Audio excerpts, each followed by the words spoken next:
May nagtanong din sa atin mga boss kung paano daw i-adjust yung ilaw ng EDB natin. Ito mag-a-adjust ako ngayon. Medyo mataas yung ilaw ko kasi pinataasan ko yung front shock ko.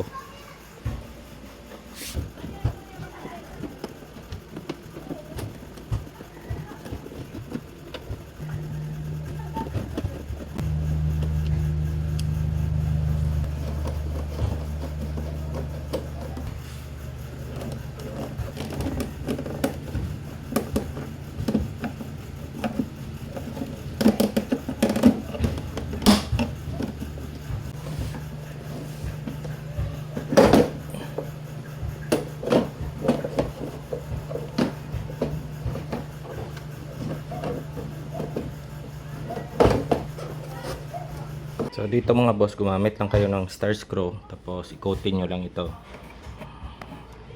tornilyo na to. Ikotin mo ito pa counterclockwise. Ayan, counterclockwise. Ayan, tumataas yung ilaw nya sa dito na side. So ganyan lang mag-adjust mga boss. Ayan,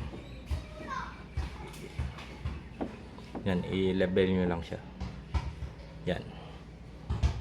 So kung pa clockwise naman, pababa yung ilaw. Kung counterclockwise, pataas yung ilaw.